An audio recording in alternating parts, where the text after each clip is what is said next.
Subukan ko troubleshoot tong crane. Grabe talaga to. Ito yung main control ng pump motor sa crane. Subukan ko troubleshoot. Laging nagtitrip. Ito yung operasyon. Reklamo yung operator. Wala ng power. Kaya tingnan natin dito sa loob kung anong problema nito.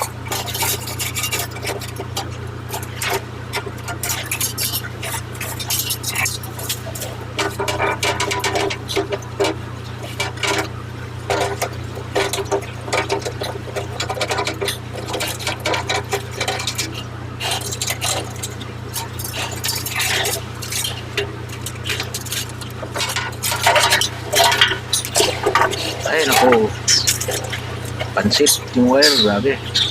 Wala, pansit na yung wire. Ito yung resulta pag wala ng diagram.